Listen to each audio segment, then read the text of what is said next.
बच्चों, जैसा कि आपको पता है कि हमारे बोर्ड एग्जाम शीघ्र ही प्रारंभ होने वाले हैं।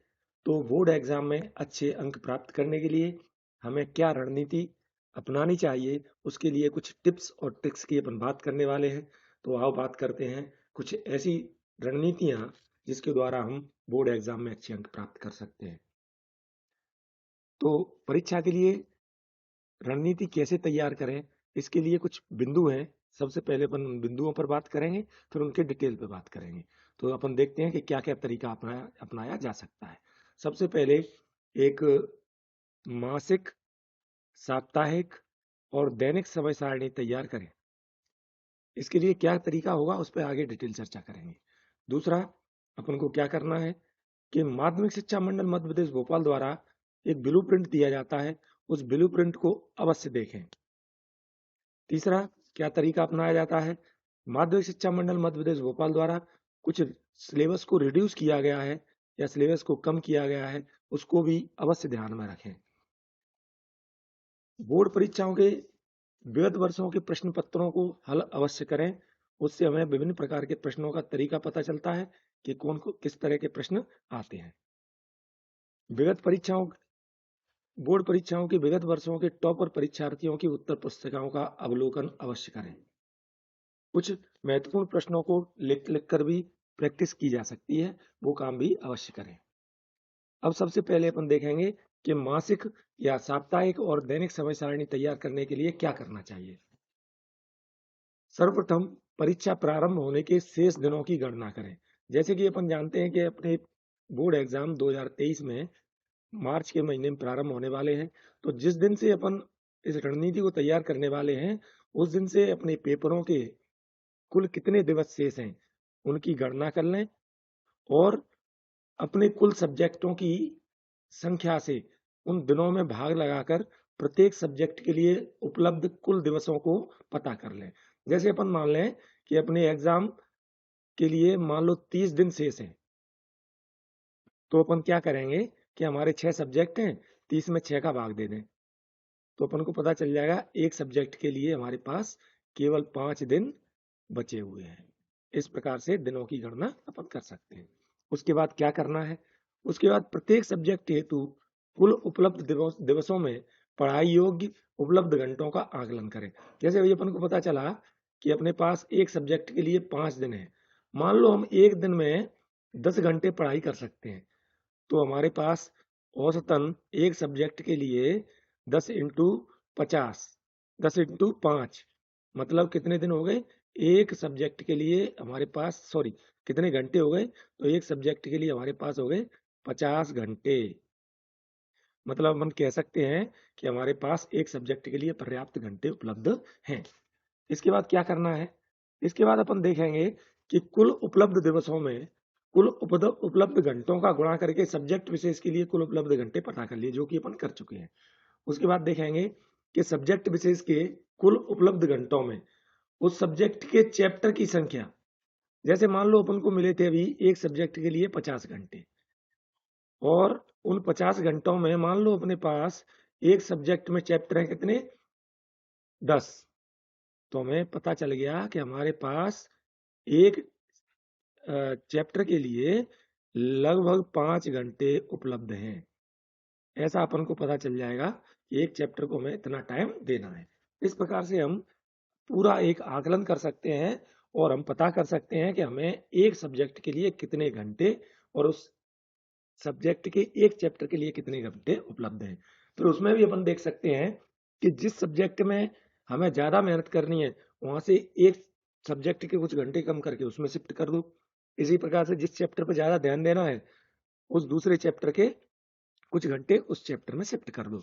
इस तरह से अपन एक मासिक, साप्ताहिक और दैनिक समय सारणी तैयार कर सकते हैं और उसके आधार पर हम अपने वेटेज के अनुसार जिस सब्जेक्ट को या जिस चैप्टर को जितना वेटेज देना है उसके अनुसार अपनी समय सारणी तैयार कर सकते हैं। और इसके बाद हमें पता चलेगा कि हमें किस सब्जेक्ट को कितना समय देना है, और हमें यह भी पता चलेगा कितना समय हमारे पास शेष है और कितना और अधिक दिया जा सकता है।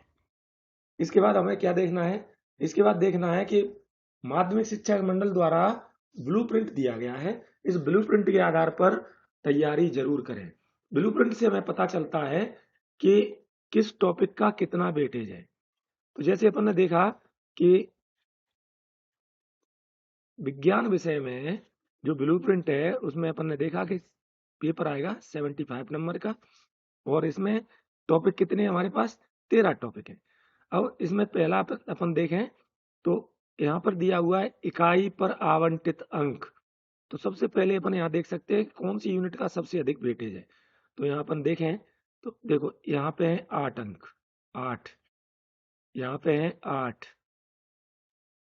और यहाँ पे है 7। तो जिसका जितना वेटेज है उसको अपन समय उसके अनुसार भी दे सकते हैं। इसके 3 अंक का है ये वाला, तो इसको कम समय दे दें। इसके 4 हैं तो इसको थोड़ा इससे ज्यादा दे दें।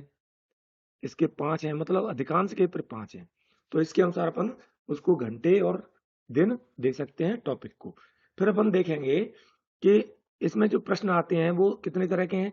1 अंक के प्रश्न हैं, 2 अंक के हैं, 3 अंक के हैं, 4 के हैं और 5 के हैं।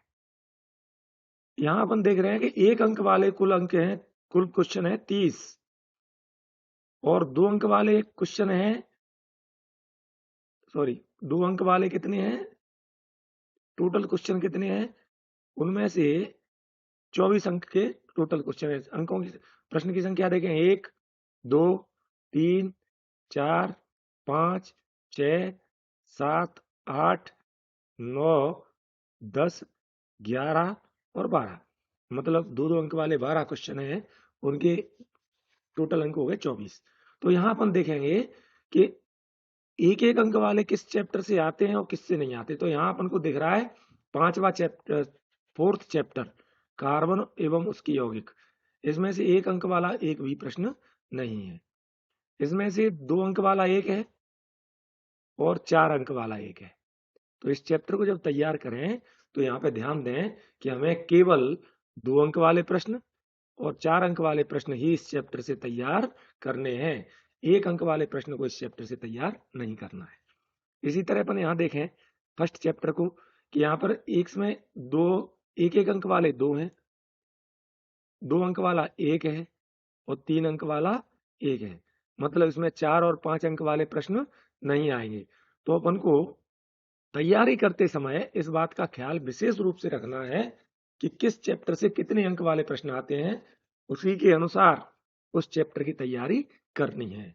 नहीं तो कभी कभी क्या होता है कि अपन इस चैप्टर में मान लो देखें कार्बन एवं उसकी यौगिक चैप्टर नंबर 4, इसमें से 1 नंबर वाला एक भी नहीं पूछा है और अपन पूरा चैप्टर 1 नंबर के हिसाब से पढ़े जा रहे हैं, तो इसकी जरूरत नहीं है। इसी तरह से अपन देखें कि 5 अंक वाला प्रश्न इसमें एक भी है ही नहीं, आता ही नहीं है तुम्हारे लिए, तो 5 नंबर वाले किसी 5 अंक वाले किसी भी प्रश्न की तैयारी अपन को नहीं करनी है।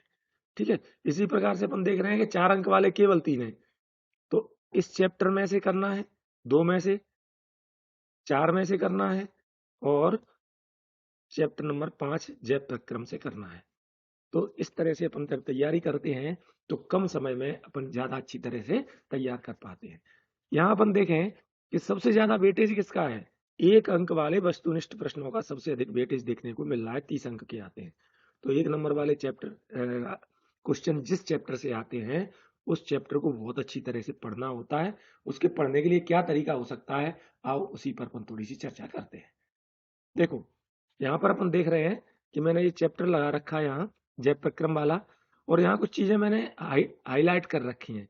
तो जब अपन 1 नंबर वाले चैप्टर, किसी भी चैप्टर में से 1 नंबर वाले प्रश्नों की तैयारी करें तो इस प्रकार से हाईलाइट कर लें, या इसके जो अपन को लगता है यहाँ से प्रश्न बन सकता है, वहां उस पॉइंट को या उस लाइन को अपनी एक नोट्स में लिख लें और वहां से प्रश्नों के चर्चा कर सकते हैं।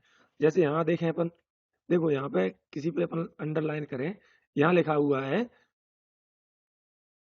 क्षुद्रांत्र कार्बोहाइड्रेट प्रोटीन तथा वसा के पूर्ण पाचन का स्थल है। तो यहाँ से यदि ऑब्जेक्टिव बनता है तो प्रश्न हो सकता है कार्बोहाइड्रेट प्रोटीन तथा वसा का पूर्ण पाचन कहाँ पर होता है, या प्रश्न हो सकता है आहार नाल के किस भाग में कार्बोहाइड्रेट प्रोटीन तथा वसा का पूर्ण पाचन होता है। तो वहां पे ऑप्शनल भी हो सकता है, तो ऑप्शन में क्षुद्रांत आ जाएगा, तो जवाब मिल जाएगा अपन को। ऑब्जेक्टिव टाइप में दूसरा क्या हो सकता है, खाली स्थान हो सकता है, तो खाली स्थान में भी क्षुद्रांत आ जाएगा। तीसरा जोड़ी बनाना हो सकता है, या एक आंसर एक शब्द वाला जवाब भी हो सकता है। तो जब अपन इस तरह से पढ़ते हैं और अपन को पता है इसमें से इस तरह का प्रश्न आएगा, तो अपन प्रत्येक प्रश्न को इस तरह से तैयार कर सकते हैं। अगली लाइन को अपन देखें, यकृत से स्रावित पित्तरस इस कार्य को करता है। यहाँ लिखा हुआ है, आमाशय से आने वाला भोजन अम्लीय होता है और अग्नाशय एंजाइम की क्रिया के लिए इसे क्षारीय बनाया जाता है। यकृत से स्रावित पित्तरस इस कार्य को करता है। तो यहाँ पर देखो प्रश्न हो सकता है कि पित्तरस की प्रकृति कैसी होती है, अम्लीय होती है, क्षारीय होती है। तो अपन को पता चल गया कि जो भोजन को क्षारीय करता है, तो पित्तरस की प्रकृति कैसी हो गई, क्षारीय हो गई। तो इस तरह से प्रश्न हो सकता है। फिर प्रश्न हो सकता है पित्तरस का स्राव कौन करता है, तो अपन को पता चलेगा इस लाइन से कि पित्तरस का स्राव यकृत करता है। तो इस तरह से देखो लाइन में से कई तरह से प्रश्न बन सकता है। जब अपन लाइन को इस तरह से पढ़ेंगे और उससे संभावित प्रश्नों पर अपन विचार करेंगे, तो आसानी से एक नंबर वाले प्रश्नों का जवाब बन जाएगा। और मेरी एक सलाह है स्पेशली कि हमारी जो एनसीईआरटी की बुक है उसकी एक एक लाइन को ध्यान से पढ़ें, और जहां हर एक लाइन को पढ़ते हुए उस पर संभावित प्रश्नों पर अपन विचार करें। और इस तरह से जब अपन तैयारी करेंगे तो एक नंबर वाले, दो नंबर वाले प्रश्न आसानी से तैयार हो जाएंगे। ठीक है, आगे बढ़ते हैं।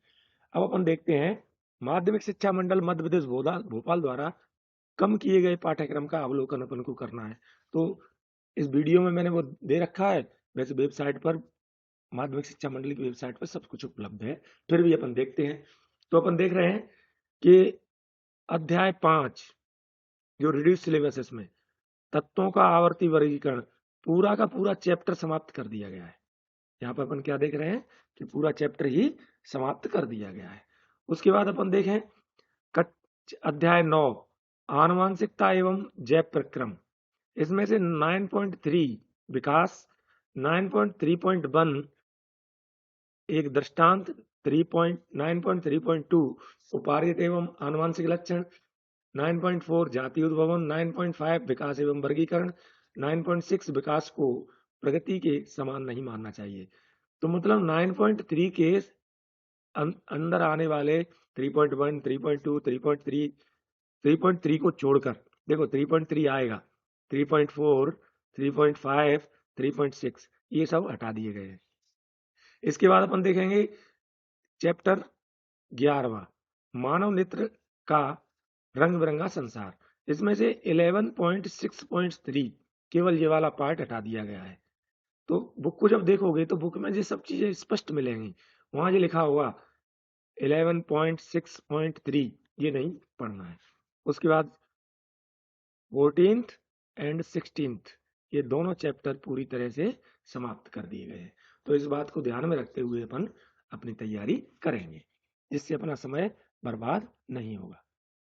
इसके बाद देखें बोर्ड परीक्षाओं के विगत वर्षों के प्रश्न पत्र कैसे प्राप्त करें। तो प्रश्न पत्र और उत्तर पुस्तिकाएं प्राप्त करने के लिए, पूर्व की उत्तर पुस्तिकाएं प्राप्त करने के लिए अपन को क्या करना पड़ेगा, बोर्ड की वेबसाइट पर जाना पड़ेगा। वेबसाइट का नाम देखो नोट कर लेना, ये है mpbse.nic.in। इस वेबसाइट पे जाना है अपन को। इस वेबसाइट को जब अपन गूगल पे सर्च करेंगे तो इस तरह की पेज खुलेगा। इस पेज पर ये लिखा हुआ है Madhya Pradesh board of secondary education, इस पर क्लिक करना है। इस पर जब क्लिक करेंगे तो ऐसा पेज खुलेगा। इस पेज पे अपन जाएंगे तो यहाँ अपन को मिलेगा मोर सर्विसेज और विद्यार्थी सेवाएं और शैक्षणिक सामग्री एकेडमिक्स। इन तीनों में जब क्लिक करते हैं अपन तो इसमें ऑप्शन खुलते हैं, अलग अलग क्लिक करके देख रहे हैं, तीनों पे चीजें मिलती हैं। ठीक है, तो इसमें जब अपन करेंगे तो इस प्रकार की वेबसाइट का अगला पेज खुलेगा।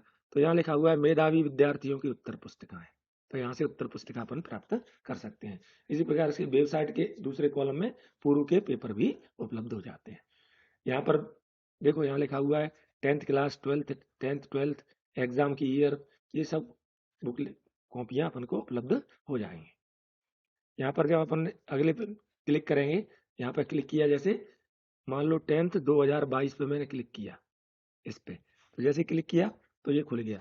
इस पर खुल गया तो अपन को जिस सब्जेक्ट की कॉपी चाहिए, जैसे Hindi, English, Sanskrit, math, science, social science, इन पर जब क्लिक करेंगे तो उस सब्जेक्ट की मेधावी विद्यार्थियों की कॉपी अपन को प्राप्त हो जाएगी। अब परीक्षा में उत्तर पुस्तिका कैसे लिखें, इस पे अपन को चर्चा करनी है। परीक्षा से पहले अपन को तैयारी के लिए कैसे समय और उसका आकलन करना है, किस तरह से सामग्री प्राप्त करनी है, किस तरह से पढ़ना है, किस तरह से ब्लूप्रिंट का उपयोग करना है, क्या चीज छोड़नी है, यहाँ पर बड़ी महत्वपूर्ण हो जाती है, क्या चीज छोड़नी है। जो चीज छोड़नी है उस पर बिल्कुल डिस्कस न करें और जिन चीजों पर फोकस करना है उन पर फोकस करें। अब बात आती है परीक्षा में उत्तर पुस्तिका कैसे लिखें। तो उत्तर पुस्तिका लिखने के लिए ये मैंने पूर्व विद्यार्थियों की कुछ उत्तर पुस्तिकाएं इसमें ले रखी हैं, इस पर अपन देख सकते हैं। देखो इसने ये प्रश्न लिखा है पहला, यहाँ क्या लिखा है, प्रश्न क्रमांक 1 का उत्तर। ये बड़ी महत्वपूर्ण बात है। कभी कभी अपन क्या करते हैं कि प्रश्न क्रमांक 1 लिख देते हैं और छोड़ देते हैं, वो अधूरी बात है। ये बात बिल्कुल पूरी है, मैं नहीं कह रहा हूं कि वो गलत है, लेकिन ये बात पूरी है। प्रश्न क्रमांक 1 का उत्तर, उसमें देखो प्रश्न क्रमांक 1 के भाग हैं first, second, third, fourth, fifth.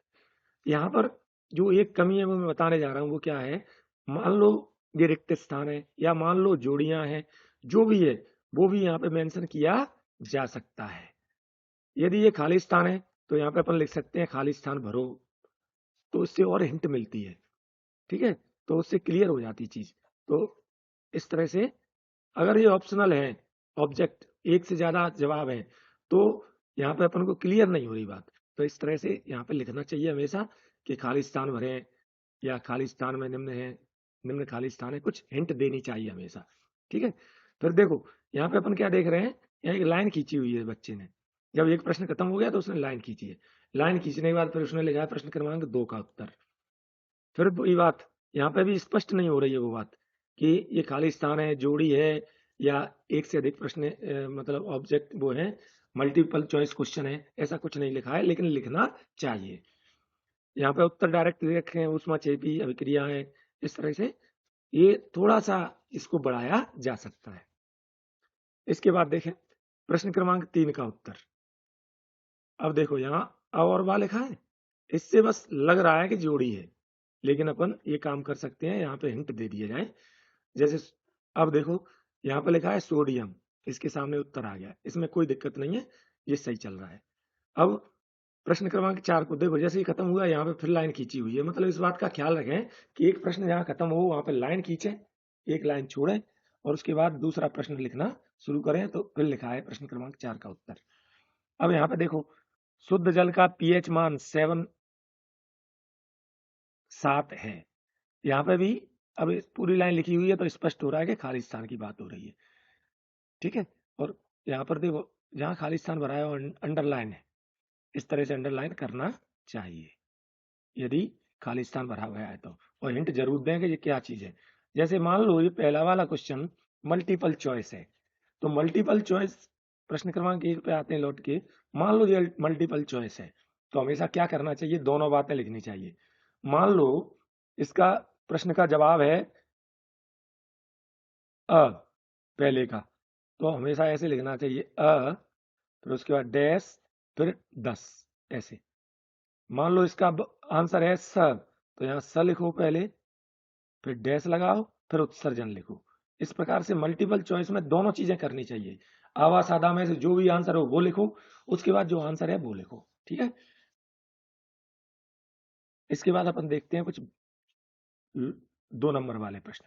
यहाँ लिख रहा है, देखो इसने लिखा है प्रश्न 6 उत्तर अथवा, ये लिखा है। ये बहुत अच्छी बात है कि अथवा लिखा है, लिखना चाहिए, लेकिन एक तरीका और है। जैसे यहाँ लिखा है ना, न्यूलैंड के अष्टक सिद्धांत की सीमाएं, तो ये बात क्लियर हो रही है। इस प्रकार से हेडिंग बना के प्रश्न शुरू करें, जैसे ये हेडिंग बनाइए, इस तरह से हेडिंग बना के प्रश्न शुरू करें।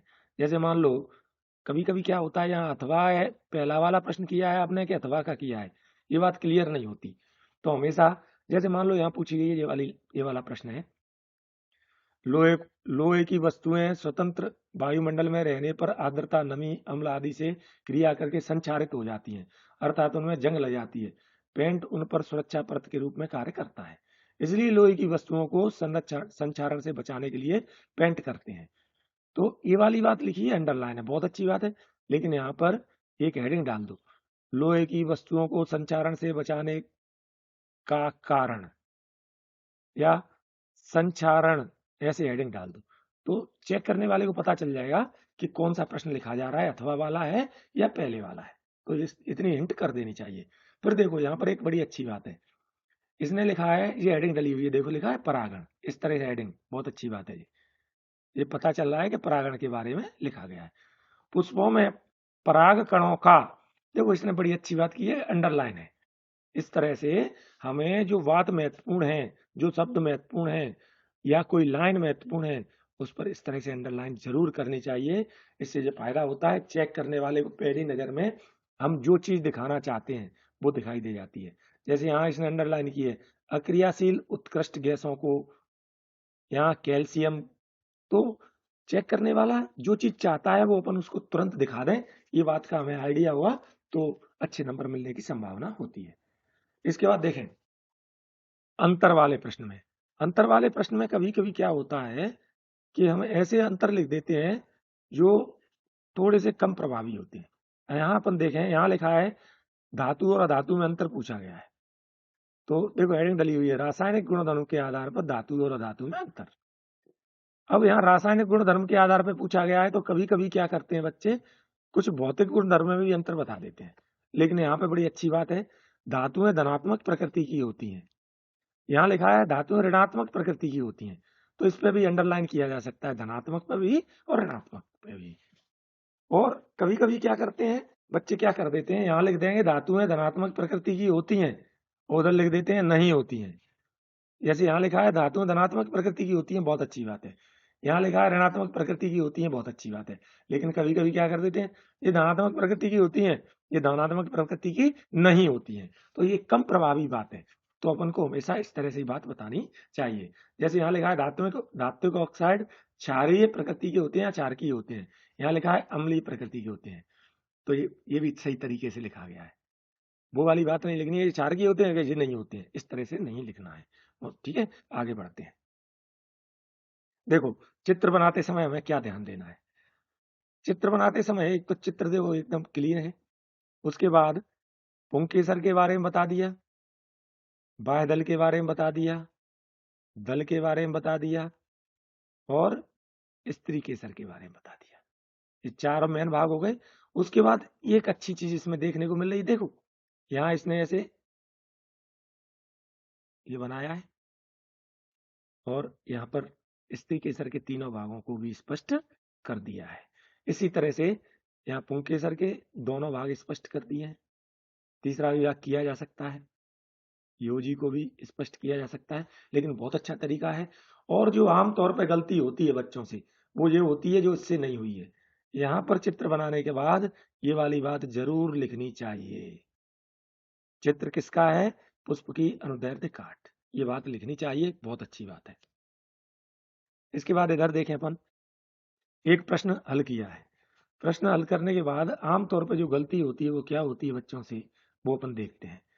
यहाँ पर स्टेप लेंस की क्षमता कर दिया, यहाँ पर लेंस की क्षमता P, बहुत अच्छी बात, उसको दिखा दिया। लेंस की फोकस दूरी F दिखा दिया, बहुत अच्छी बात। लेंस का प्रकार पता करना है तो यहाँ पर क्वेश्चन मार्क भी लगाया जा सकता है। इसके बाद हम देखते हैं कि यहाँ पर आमतौर पर बच्चे ये गलती कर देते हैं, ये वाली उसका जो मात्रक होता है उसे छोड़ देते हैं। तो ये हमेशा बताना चाहिए, ये बहुत अच्छी बात है और जरूरी है। यहाँ मीटर लिखा है, यहाँ सेंटीमीटर लिखा है, तो ये वाली बात जरूर लिखनी चाहिए। देखो उत्तर लेंस निकल के आया जवाब, तो उसने अंडरलाइन किया है, इस तरह से चीजें अंडरलाइन करनी चाहिए। ठीक है, आगे बढ़ते हैं।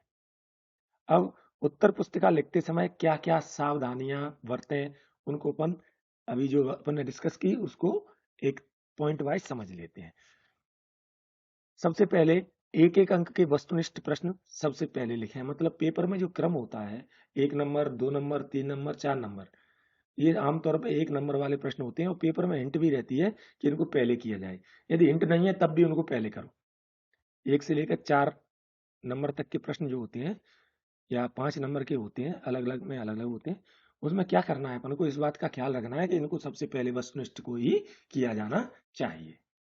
दूसरा, प्रश्न क्रमांक, जैसे अभी अपन देख रहे थे, प्रश्न क्रमांक 1 का उत्तर, प्रश्न क्रमांक 2 का उत्तर, इस तरह से अवश्य लिखना चाहिए। ये बात बहुत जरूरी होती है। उसके बाद अपन देखें, दो प्रश्नों के बीच में लाइन अवश्य खींचें। जो इस कॉपी में अभी अपन ने देखा था, लाइन खींची हुई थी, इस तरह से खींचना चाहिए। महत्वपूर्ण शब्दों और बिंदुओं को अंडरलाइन अवश्य करें। इस कॉपी में थी, अपन ने देखी, इस तरह से अंडरलाइन करना चाहिए। उसके बाद शब्द सीमा का ख्याल रखें। कभी कभी क्या होता है, 2 नंबर वाले प्रश्न में शब्द सीमा है 30 शब्द। शब्द सीमा का मतलब होता है अपर लिमिट। लोअर लिमिट यदि कम में हो जाता है, खत्म, अपनी बात पूरी हो जाती है, तो उसके पीछे पड़ने की जरूरत नहीं है कि 30 शब्द नहीं हुए। बात पूरी जो पूछी जा रही है वो हो जानी चाहिए। अपर लिमिट का याद रखना चाहिए। शब्द सीमा 30 शब्द है, तो उससे ज्यादा की ना जाए, इस बात का ख्याल रखें। उससे हमारा समय कम पड़ जाता है, उससे पूरे प्रश्न नहीं हो पाते। तो हमें हमेशा इस बात का आकलन होना चाहिए कि कौन सा प्रश्न कितने शब्द सीमा में हमको खत्म करना है और बात भी उसमें पूरी आ जाए, मतलब टू द पॉइंट अपन को बात करनी है।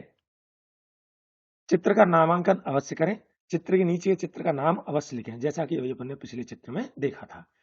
इसके बाद प्रत्येक प्रश्न को हेडिंग के द्वारा प्रारंभ किया जा सकता है।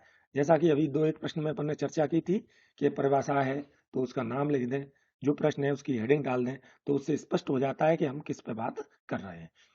अंतर लिखते समय इस बात का विशेष ख्याल रखें कि कोई भी बिंदु रिपीट ना हो।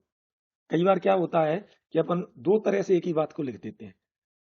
जैसे एक बार लिख दिया कि यह एक कोश की होते हैं, और दूसरी बार लिख दिया इनका शरीर एक कोशिका का बना होता है। तो इस तरह की बातें ना करें। एक कोशिका का मतलब ये होता है कि एक कोशिका है। तो बिंदु बढ़ाने के लिए कभी भी इस तरह से रिपीट करके हुए ना लिखें, नहीं तो उसका कोई फायदा नहीं होने वाला। अब उत्तर पुस्तिका लिखते समय क्या न करें, इस बात का विशेष ख्याल रखना है। किसी भी स्थिति में गलत जानकारी ना दें। गलत जानकारी से मतलब ये है कि कभी कभी अपन को शक होता है कि ये बात सही है कि गलत है। तो जब अपन को पेपर में शक हो कि ये बात गलत हो सकती है, तो कोशिश करें कि उसको न लिखें।